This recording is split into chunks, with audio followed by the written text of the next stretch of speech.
Hi guys, it's Rachel with WTI, and today I wanted to talk to you about this amazing cover that I got for my iPad mini 6th generation. So this case is actually designed for iPad mini 6th generation specifically, and it is a faux leather. It comes in different colors, so you can pick a color that you tend to like. I went with the nice neutral one because it reminds me of a notebook, and it also has a magnetic strip that helps you open and close it so it stays secure as well.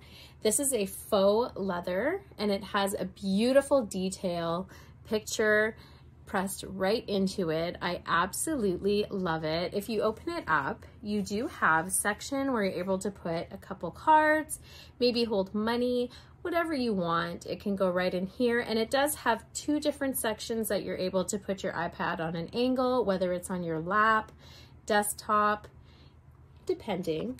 The thing I like as well, this is anti-shock proof. If you are to drop it, it is going to protect your iPad, which is great because we all know that it's very fragile having a glass cover. And I also like the fact if you have on the top here, it's able to hold a pen or your device that helps you use your iPad if you don't want to be using your fingers. I absolutely love this case. It's just so fashionable and it's so me. I'm very, very happy with it, but that's just my point of view.